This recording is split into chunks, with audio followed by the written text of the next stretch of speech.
ہم لوگ وفاق مکاتب سے تہذیب کو پانے والے ہیں۔ محمد زید بن محمد ایوب، دارالعلوم صدیقیہ رسول پورہ، حلقہ خیر المکاتب، یہ آپ کے سامنے تقریر پیش کریں گے سیرت النبی صلی اللہ علیہ وسلم پر۔ علیکم ورحمۃ اللہ وبرکاتہ۔ الحمد للہ الذی خلق الانسان وعلمہ البیان والصلاة والسلام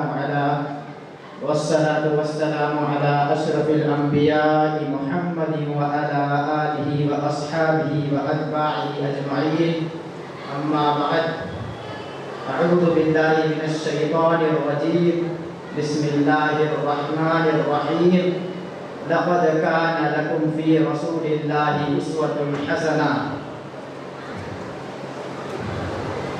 یا رب یہ التجا ہے کرم تو اگر کرے، یا رب یہ التجا ہے کرم تو اگر کرے، وہ بات دے زبان میں جو دل پر اثر کرے۔ عزت ماں صدر اجلاس، علماء عوام اور سامعین کرام، میرے لیے بڑی سعادت کی بات ہے کہ سیرت خیر الورا احمد مجتبی محمد مصطفیٰ رسول عربی صلی اللہ علیہ وسلم کے عنوان پر لب کشائی کی جرأت حاصل کروں۔ ذاکرین سید المرسلین میں نام درج کراؤ، شہدائیان رسول امی کی صف میں شامل ہو جاؤ۔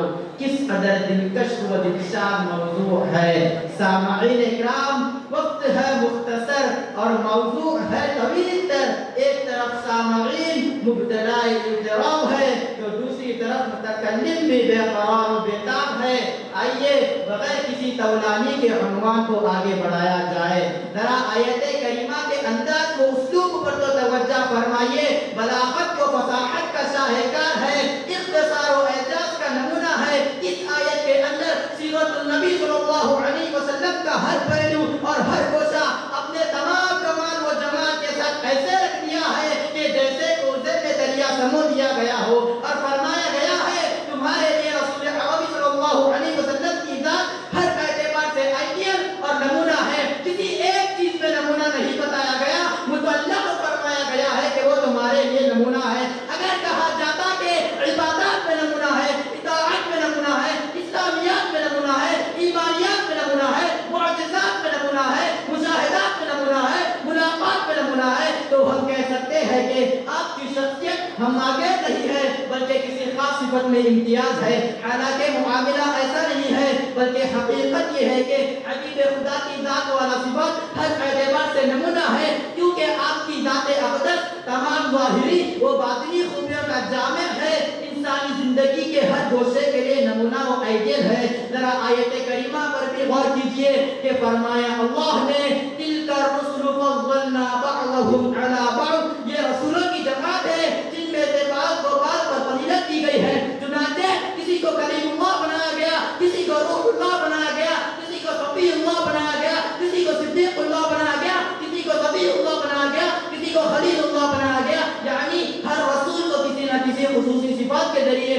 دوسرے رسولوں سے ممتاز کیا گیا۔ رسالت و نبوت کے اندر اشتراک تھا، لہذا اس اعتبار سے کسی کو کسی پر فوقیت نہیں، کسی میں کوئی تفریق نہیں، اور یہی ہمارا عقیدہ بھی ہے کہ لا نفرق بین احد من الرسل، لیکن صفات میں تفاضل و تفاوت ہے کہ ہمارے آقا و مولا رسول اللہ صلی اللہ علیہ وسلم کو سید الانبیاء اور امام المرسلین بنایا گیا۔ اسی سیادت و امامت کی اطلاع خود زبان رسالت دے رہی ہے کہ انا قائد المرسلین ولا فقر وانا خاتم النبیین ولا فقر، اور شب اسرا میں عملاً آقا مدنی نے تمام انبیاء المرسلین کی امامت و قیادت فرمائی ہے۔ اس طرح رحمت للعالمین کی امامت کبریا اور قیادت عظمہ و قول عملاً ثابت ہے۔ برادرین ملت اسلامیہ، جب امامت و قیادت ثابت ہے تو سرکار مدینہ شاہ بطحہ کا افضل الانبیاء ہونا ثابت ہے، کیونکہ امامت وہی کرتا ہے جو صفات میں کامل بھی ہو اور اپنے مد مقابل میں فائق بھی۔ لہذا ہمارے رسول صلی اللہ علیہ وسلم ہر صفت حمیدہ کے جامع ہے۔ اسی لیے آپ کی ذات ہر لحاظ و اعتبار سے نمونہ ہے. یہی وجہ ہے کہ مذکورہ آیت میں اسوہ حسنہ قرار دیا گیا کہ محمد عربی صلی اللہ علیہ وسلم کی ذات گرامی میں کمال رسالت و نبوت بھی ہے, کمال اخلاق و کردار بھی ہے, کمال تجارت و معیشت بھی ہے, کمال سیاست و قیادت بھی ہے, کمال صدارت و صداقت بھی ہے, کمال سیرت و صورت بھی ہے. ایک سیاستدار کے لیے نمونہ سیاست ہے, قائد لشکر کے لیے نمونہ قیادت ہے, عبادت گزاروں کے لیے نمونہ عبادت ہے.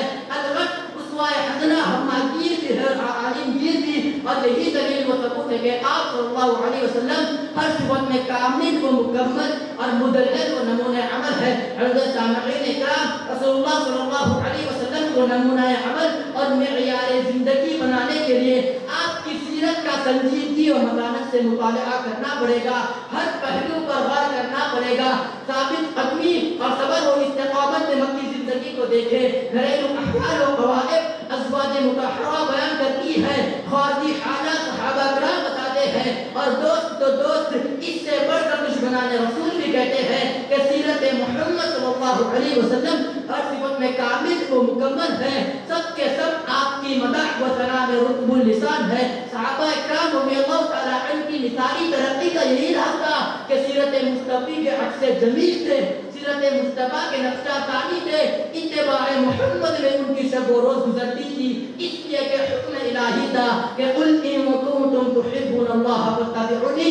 آپ ان سے کہتے کہ اگر تم کو اللہ سے محبت ہے تو میری اتباع کرو, کیونکہ اسی میں نجات دنیا و آخرت ہے. مجھ کو اپنے لیے نمونہ بناؤ, اسی میں فوز و فلاح ہے. یہی وجہ ہے کہ اطاعت رسول اطاعت رب ہے.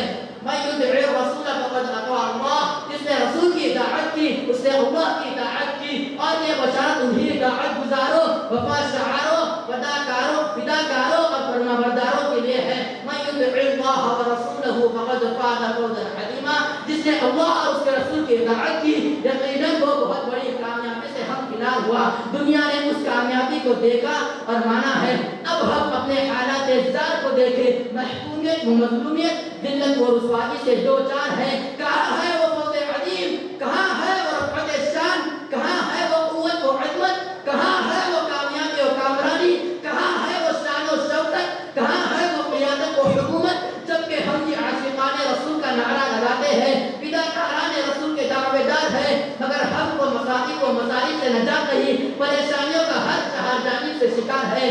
ہر نیا دن گزشتہ دن سے خراب ہوتا ہے. اس کی سب سے بڑی وجہ یہی ہے کہ ہم نے رسول اللہ صلی اللہ علیہ وسلم کو نمونہ عمل نہیں بنایا, اسوہ حسنہ نہیں بنایا. لہذا جو انجام ہو رہا ہے ہم دیکھ رہے ہیں, سن رہے ہیں اور بھگت بھی رہے ہیں. اللہ سے دعا ہے کہ ہم سب کو اسوہ حسنہ کا پابند بنائے اور قلب کی گہرائی سے اس پر عامل بنائے. آمین. کہ محمد سے وفا تو نے تو ہم تیرے ہیں, کہ محمد سے وفا تو نے تو ہم تیرے ہیں, یہ جہاں چیز ہے کیا لوح و قلم تیرے ہے. وآخر دعوانا ان الحمد للہ رب العالمین.